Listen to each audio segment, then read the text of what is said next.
ఇది 2 ఏళ్ల క్రితం సంగతి. ఇక్కడ బియ్యం ఎగుమతులపై మోదీ సర్కార్ నిషేధం విధిస్తే అక్కడ అమెరికాలో పానిక్ మొదలైంది. సూపర్ మార్కెట్ల దగ్గర తొక్కిసలాట జరిగినంత పనియింది. డజన్కి పైగా దేశాల్లో దాదాపు ఆహార సంక్షోభం ఏర్పడింది. ఎందుకంటే ప్రపంచవ్యాప్తంగా ఎగుమతయ్యే మొత్తం బియ్యంలో 40% పైగా ఇండియావే. అటు లార్జెస్ట్ వీట్ ప్రొడక్షన్ కంట్రీస్లో ముందు వరుసలో నిలబడేది కూడా హమారా భారతే. మన రైతు గనక కాస్త వెనక్కి తగ్గితే రోటీ తిని బతికే దేశాలన్నీ గోధుమ గింజకి నోచుకోక నకనకలాడిపోతాయి. అందుకే ప్రపంచానికే ధాన్య భాండాగారం అనే పేరుంది మన దేశానికి. అటువంటి అన్నపూర్ణమ్మకి కడుపు కాలితే, మన రైతు కరువు కోరల్లో చిక్కితే అదే జరగబోతోంది మన దేశంలో. ముఖ్యంగా తెలుగు రాష్ట్రాల్ని ఉడుకెత్తిస్తోంది వర్షాభావ పరిస్థితి.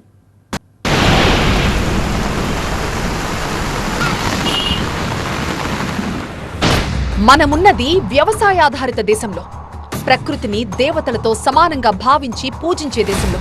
కానీ ఆ ప్రకృతి మాతే శాపం పెట్టే సైతాన్లా మారితే, కరువు కాటకాల్ని కానుకలుగా ఇవ్వచూపితే,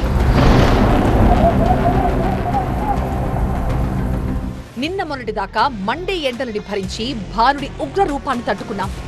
ఎలాగలా రోహిణి కార్తెని దాటి మృగశిరలోకి ఎంట్రీ చేశాం. ఇప్పుడు కురిసే తొలకరికి పులకరించిపోతాడు రైతు. మృగశిర కార్తెలో వచ్చే ఏరువాక పౌర్ణమిని ఘనంగా సెలబ్రేట్ చేసుకుంటాడు. ఈ ఏడాది కూడా తెలుగు రాష్ట్రాల్లో ఏరువాక పండుగ గట్టిగానే జరిగింది.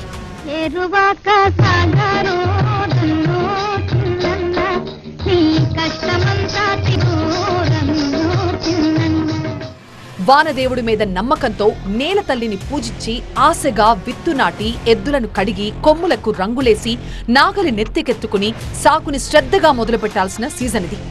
కానీ ఏ ప్రకృతినైతే నెత్తిన పెట్టుకుని ఆరాధించామో ఆ ప్రకృతి వికటించి వికృతిగా మారితే అదే జరుగుతోంది. ఉత్తరాదిన అతివృష్టి, దక్షిణాదిన అనావృష్టి జనజీవితాల్ని ఛిద్రం చేస్తున్నాయి. వర్ష బీభత్సంతో తల్లడిల్లిపోతున్నాయి కొన్ని రాష్ట్రాలు. భారీ సైజు భవనాలే పేకమిడలా కూలిపోతున్నాయి. కొండ చెరలు విరిగిపడి పదుల సంఖ్యలో జనం జల సమాధవుతున్నారు.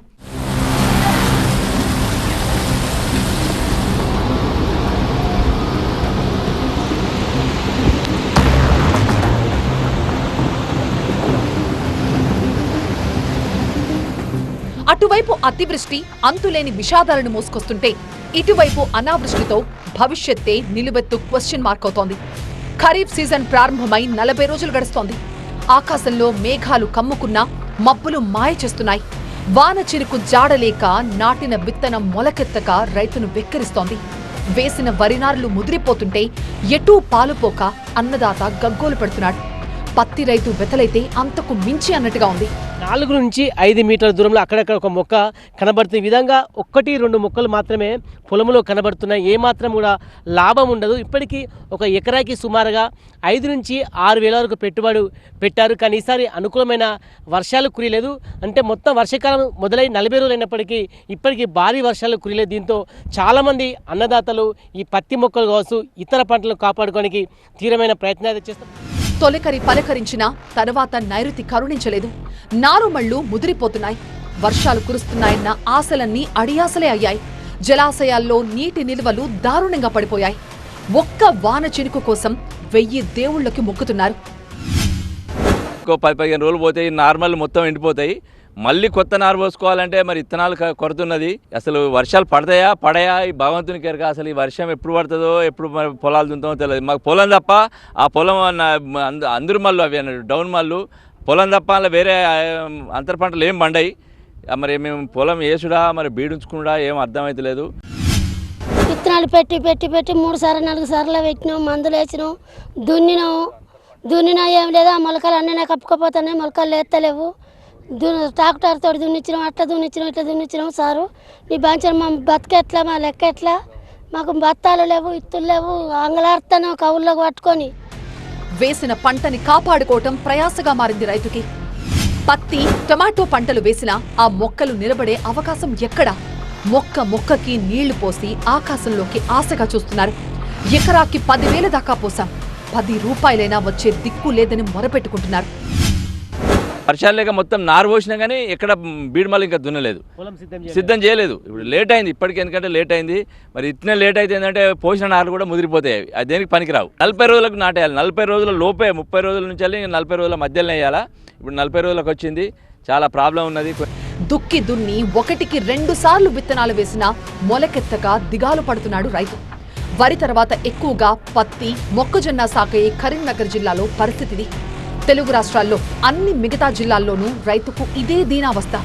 జస్ట్ ట్రైలర్ మాత్రమే, అసలు సినిమా ముందుంది అని హెచ్చరిస్తున్నట్లుగా ఉంది తెలుగు నేలపై సాగు పరిస్థితి. మాన్సూన్ మేనేజ్మెంట్, ఋతుపవనాల్ని ఒడిసి పట్టడం ఎలా, ఈ సబ్జెక్ట్ మీద వ్యవసాయ శాస్త్రవేత్త స్వామినాథన్ ఒక పెద్ద పుస్తకమే రాశారు. ఋతుపవనాల రాక ఆలస్యమైనప్పుడు కల్టివేషన్ కల్చర్ని ఎలా మార్చుకోవాలి, ఎప్పుడు ఏ పంట వేస్తే బెటర్, ఇదంతా ఒక సైన్స్. 974 కిలోమీటర్ల తీర ప్రాంతం ఉన్న ఏపీలో అయితే ఋతుపవనాలు ఆడే ఆట చాలా కీలకం. ఎందుకంటే తుఫాన్లు వచ్చి అక్టోబర్లోగా వేసిన పంట ఇంటికి రావాలి, లేదంటే పొలాల్లోనే తడిసి కొట్టుకుపోయి ఆ వానదేవుడికే సమర్పయామైపోతుంది. అందుకే ఎప్పుడు విత్తు నాటితే ఎప్పటికీ దిగుబడి వస్తుంది, తక్కువ సమయంలో దిగుబడినిచ్చే పంటలు ఏంటి అనే రీసెర్చ్ నిరంతరం జరుగుతూనే ఉండాలి. వేసిన పంటకి అనువుగా విత్తనాలు, ఎరువుల పంపిణీకి పక్కాగా ఏర్పాట్లు చేయాలి. అది మానేసి వానదేవుడు ముఖం చాటేసినప్పుడల్లా భారమంతా రైతు మీదే వేస్తే ఆనక చిరిగి చాటవుతుంది, దేశమంతా కరువు నీడలోకి చేరిపోతుంది. మరి ఆ స్థాయిలో మన ప్రభుత్వాలు మేలుకున్నట్టేనా? గతేడాది ఈ పాటికి జోరుగా ఏరువాక,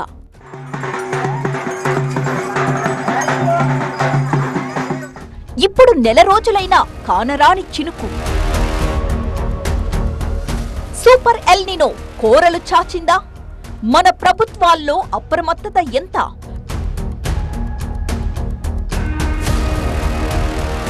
నాలుగు రోజులుగా తాగడానికి నీళ్లు రాక జనమంతా రోడ్డెక్కి ఖాళీ బిందెలతో తమ కడుపు మంట వెళ్లగక్కారు. మెదక్ జిల్లా చినశంకరపేట మండలం మీర్చాపల్లి దగ్గర పరిస్థితి ఇది.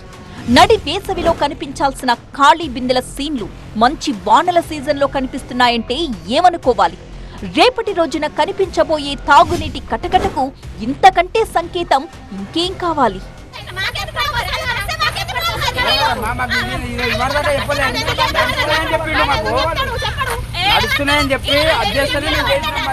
చూస్తుండగానే జూన్ నెల ముగిసిపోయింది, జూలై 2వ వారంలోకి వచ్చేసాం.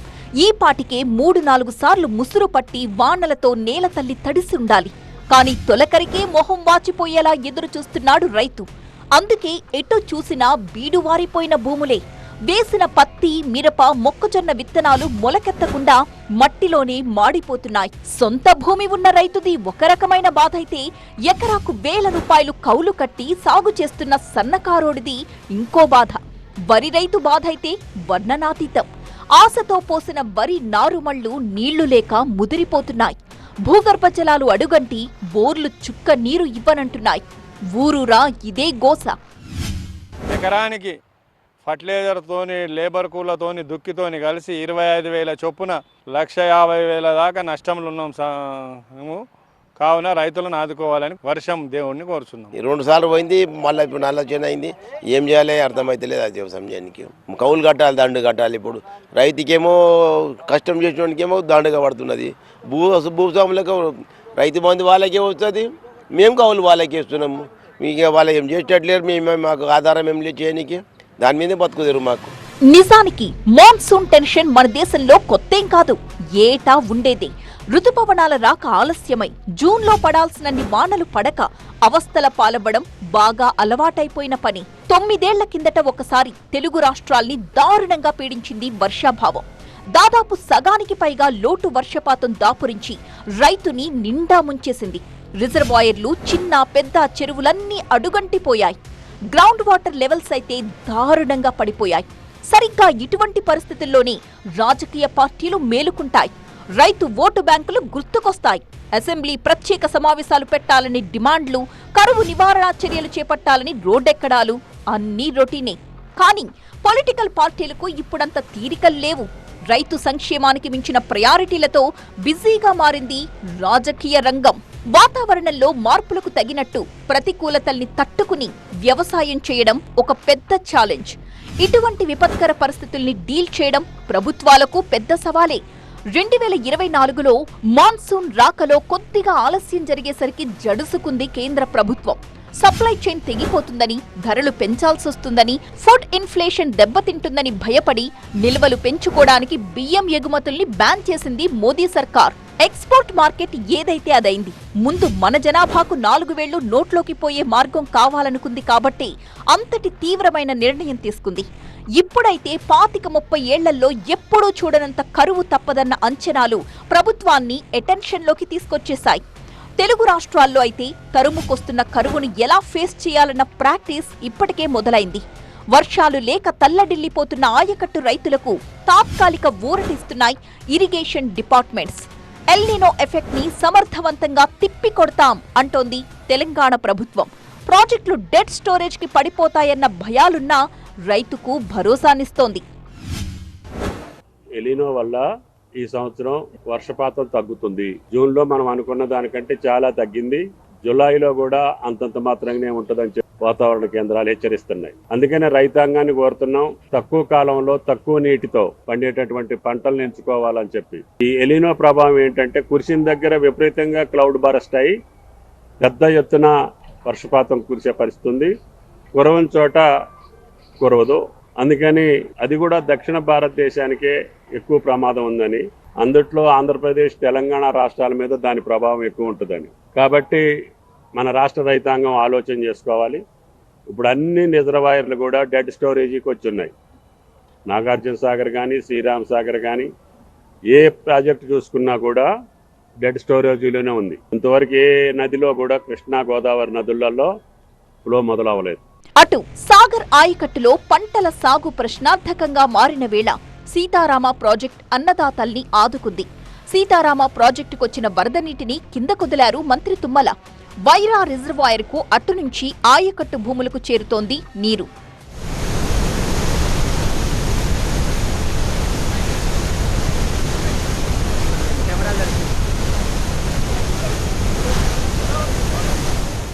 అటు ఏపీలో పట్టిసీమ, తాడిపూడి ఎత్తిపోతల రైతుకు బాసటగా నిలిచాయి. గోదావరి డెల్టా పరిధిలో కెనాల్స్ కి 15,500 క్యూసెక్కుల నీరు విడుదల చేశారు.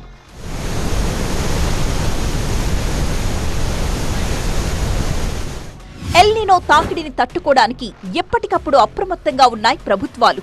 గత 79 ఏళ్లలో ఎప్పుడూ లేనంత తక్కువ స్థాయిలో గోదావరికి వరద వస్తున్నట్టు తేలింది. ఖరీఫ్ సాగు ఎంత కఠినంగా మారబోతోందో దీన్ని బట్టే అర్థం చేసుకోవచ్చు. ఎలినోవా కూడా కాదు, సూపర్ ఎలినోవా వచ్చేస్తున్నటువంటి పరిస్థితి ఈ సంవత్సరం ఈ ప్రపంచాన్ని అంతటినీ కూడా వణికిస్తూ ఉంది సూపర్ ఎలినోవా. ఎందుకంటే ఈరోజు మన ఆంధ్రప్రదేశ్ రాష్ట్రంలో పర్టికులర్గా గోదావరి, కృష్ణ, అదేవిధంగా అటు తుంగభద్ర, లేకపోతే అటు నాగావళి, ఇట్లా ఏవైతే మెయిన్ రివర్స్ ఏవైతే ఉన్నాయో ఎక్కడ కూడా ఇప్పటికీ ఇంకా వాటర్ ఇన్ఫ్లో లేనిటువంటి పరిస్థితి. గోదావరిలో అయితే మొన్ననే మేము అధికారులతో రివ్యూ చేస్తుంటే 70 సంవత్సరాల తర్వాత ఇన్ఫ్లో లేకుండా ఉన్నది ఈసారే అని అనుకోవడం జరిగింది. అదృష్టవశాత్తు జస్ట్ మొన్న కొద్దిగా ఏదైతే ఈ సైక్లోన్ ప్రభావం వల్ల మన గోదావరి పరివాహక ప్రాంతంలో కొంతమేర వర్షాలు రావడంతో ఈరోజు ఇన్ఫ్లో 56,000 క్యూసెక్ల వరకు ఈరోజు ఇన్ఫ్లో వస్తుంది. దగ్గర 1,00,000 క్యూసెక్ల వరకు కూడా ఇన్ఫ్లో రావచ్చని అంచనా వేయడం జరుగుతుంది. జలాశయాలన్నీ ఎండుకున్నా ఒక్క పులిచింతలలో మాత్రమే 28,000 టీఎంసీల నీటి నిల్వలు ఉన్నాయి. ఇప్పటికైతే కృష్ణా డెల్టా అవసరాలకు ఢోకా లేనట్టే. ఇటువంటి చిన్న రిలీఫ్లైతే ఉన్నాయి కానీ నీటి విడుదల విషయంలో క్యాలిక్యులేషన్స్ తప్పితే మాత్రం ఆయకట్టు రైతు ఫ్యూచర్ డేంజర్లో పడ్డట్టే. ఎల్నినోని వెనక్కి తన్నే మార్గమే లేదా అంటే ఎందుకు లేదు, ఖచ్చితంగా ఉంది అంటున్నారు వెదర్ స్పెషలిస్టులు. కాకపోతే 30 ఏళ్ల క్రితం జరిగిన ఆ అద్భుతం మళ్ళీ జరుగుతుందా అనేదే డౌట్. ఇంతకీ ఏంటా మహా అద్భుతం చూద్దాం వచ్చిన బ్రేక్ తర్వాత. Stay tuned. దంచి కొడుతున్న వానలతో ఉత్తరాది మాత్రం చిగురుటాకులా వణికిపోతోంది. ఆశించిన స్థాయిలో వర్షాలు లేక తెలంగాణ మాత్రం కరువు నీడలోకి చేరిపోతోంది. ఋతుపవనాలు దేశమంతా విస్తరించినా ఎందుకు ఒకేలా వర్షాలు పడట్లేదు? ఈ వైపరీత్యం దేనికి సంకేతం? ఎల్నినో ఎఫెక్ట్ స్టార్ట్ అయిపోయినట్టేగా, వాతావరణం డిస్టర్బ్ అవుతున్నట్టేగా. దక్షిణాదిలో కొన్ని రాష్ట్రాల్లో తప్పిస్తే నైరుతి ఋతుపవనాలు దేశమంతా విస్తరిస్తున్నాయి. పాన్ ఇండియా పర్ఫార్మెన్స్ చూపిస్తున్నాయి. రాజస్థాన్ లాంటి డ్రై ఏరియాల్లో కూడా మరో 2 రోజులు వర్ష సూచనుంది. కానీ రుతుపవనాల తాజా కదలికల్ని బట్టి దేశంలో విస్తారంగా వానలు కురుస్తాయని ఆశిస్తే మాత్రం అది ఒట్టి భ్రమే అవుతుంది. ఎందుకంటే వర్షాలు కురవాలంటే వాతావరణంలో ఒక ట్రిగ్గర్ మెకానిజం ఉండాలి. ఏదైనా ఒక అల్పపీడనం కానీ లేదా ఉపరితల ఆవర్తనం కానీ ఇటువంటివి ఏర్పడినప్పుడు ఆ ప్రాంతంలో ఈ ఆల్రెడీ మాయిశ్చర్ విండ్స్ ఉంటాయి. మనకి మాన్సూన్ ప్రవేశించిన తర్వాత తేమగాళ్ళు అనేవి మన మీద నుంచి వేగంగా పోతూనే ఉంటాయి. అయినప్పటికీ వాటిని కొంతవరకు ఆపి ఆ ప్రాంతంలో మాయిశ్చర్ అక్యుములేషన్ అయ్యి క్లౌడ్ ఫార్మేషన్ అయ్యి బాగా వర్షాలు పడాలంటే ఆ ప్రాంతానికి దగ్గరగా ఏదైనా ద్రోణి కానీ లేకపోతే అల్పపీడనం కానీ లేకపోతే మనకి ఇంకా ముందుకెళ్తే వాయుగుండం కానీ ఇటువంటివి ఏర్పడాలి. ఇప్పుడు వాయువ్య బంగాళాఖాతంలో ఒడిషా తీరం దగ్గర ఏర్పడ్డ అల్పపీడనం వాయుగుండంగా మారి ఛత్తీస్గఢ్, మధ్యప్రదేశ్ మీదుగా నార్త్ ఇండియా వైపు కదులుతోంది. దీంతో అక్కడ మాత్రమే భారీ వర్షాలు పడే ఛాన్స్ ఉంది. మహారాష్ట్ర, కొంకణ్ ప్రాంతాల్లో కూడా మంచి వర్షాలు పడుతున్నాయి. తెలంగాణ పరిస్థితి మాత్రం పూర్తి భిన్నంగా ఉంది. సముద్రానికి దూరంగా ఉండడం, ల్యాండ్ లాక్ రాష్ట్రం కావడం, చెప్పుకోదగ్గ బలమైన వాతావరణ వ్యవస్థలు లేకపోవడం, ఇవన్నీ కలిసి తెలంగాణ మీద పగబట్టేశాయా?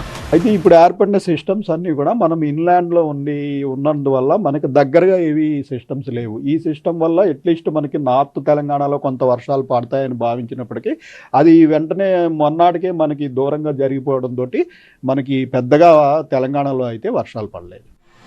ప్రస్తుతానికి ఎల్ నినో ప్రభావం ప్రారంభ దశలోనే ఉంది. సెప్టెంబర్, అక్టోబర్ నాటికి దీని ప్రభావం పెరిగే ప్రమాదం ఉంది. కానీ ఎల్ నినో భయపెట్టినప్పుడల్లా లోటు వర్షపాతం నమోదవుతుందన్న గ్యారెంటీ అయితే లేదు. 2022లో హైదరాబాద్లో 20%, రాష్ట్ర వ్యాప్తంగా 46% అధిక వర్షపాతం నమోదైంది. గత 5 ఏళ్లలో ఇదే అత్యధిక అదనపు వర్షపాతం. 2023లో ఎల్ నినో ప్రభావం ఉన్నప్పటికీ హైదరాబాద్లో 54%, తెలంగాణ వ్యాప్తంగా 30% అధిక వర్షపాతం నమోదైంది. గతేడాది 2025లో హైదరాబాద్లో ఏకంగా 59% ఎక్కువ వానలు పడ్డాయి. ఈ ఏడాది మాత్రం కొంచెం తేడా కొడుతోంది. జూలై 7 నాటికే తెలంగాణలో 15% లోటు వర్షపాతం నమోదైంది. రాబోయే రోజుల్లో పెద్ద వానలు పడతాయన్న పాజిటివిటీ కూడా లేదు.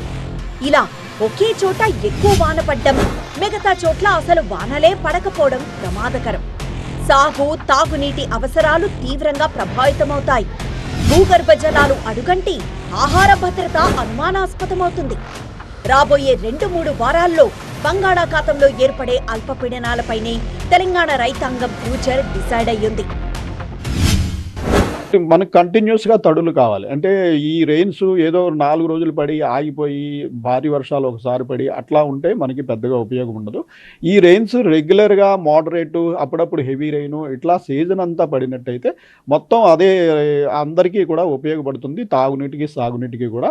ఆ పరిస్థితుల్లోనే మెయిన్గా మనకి ఎల్ నినో సమయంలో ఇబ్బందులు తలెత్తే పరిస్థితి ఉంది.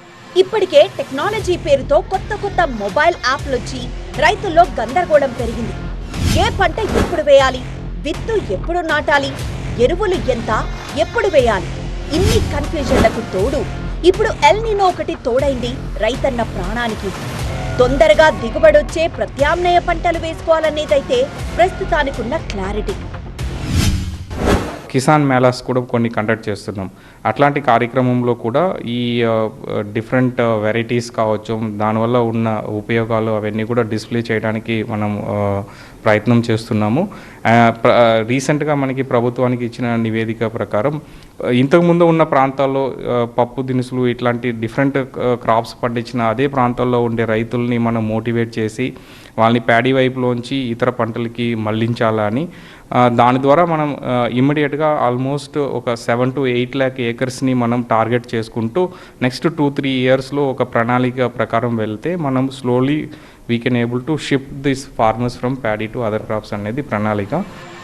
ఉందిలే మంచి కాలం ముందున అందరూ సుఖపడాలి నందనందన అని సంబరపడే రోజులైతే కాదు. మరి ముఖ్యంగా వర్షాభావం పెరిగితే గ్రామీణ ఆర్థిక వ్యవస్థపై సీరియస్గా ఎఫెక్ట్ పడుతుంది. దేశానికి వెన్నెముక్క అనుకున్న వ్యవసాయం కాస్త దేశపు ఎకానమీకి వెన్నుపోటు పొడుస్తుందా? ఒకే ఒక్క ఆశాకిరణం మెరుస్తోంది. హిందూ మహాసముద్రంలో ఇండియన్ ఓషన్ డైపోల్. ఇది ఏర్పడితే తప్ప ఎల్ నినో నుంచి ఎస్కేప్ అయ్యే దారి లేనట్టే. పసిఫిక్ మహాసముద్రం మీదుగా వచ్చే వేడి గాలుల్ని అడ్డుకుని ఋతుపవనాల మీద సానుకూల ప్రభావం చూపిస్తుంది ఈ డైపోల్. ఆ విధంగా వానలు సజావుగా కురిసే అవకాశం ఉంది. 30 ఏళ్ల క్రితం 1997లో ఈ డైపోల్ వల్లే ఎల్ నినో ముప్పు నుంచి తప్పించుకుంది ఇండియా. కానీ ఇది rarest of the rare situation, chance తక్కువే అంటున్నారు వెదర్ స్పెషలిస్టులు. ఇప్పుడున్న పరిస్థితుల్లో నెలన్నరలోగా ఋతుపవనాలు చురుగ్గా కదిలితేనే మనం సేఫ్, లేదంటే డేంజర్ జోన్లోకి వెళ్ళిపోయినట్టే. ఈసారి సాధారణ వర్షపాతానికి ఎంత గండి పడుతుంది అన్న లెక్కలు వేసుకోవడం మాత్రమే అప్పుడు మన చేతుల్లో మిగులుతుంది. ఇది వాటి బర్నింగ్ టాపిక్. మరొక అంశంతో మళ్ళీ కలుద్దాం. చూస్తూనే ఉండండి TV9.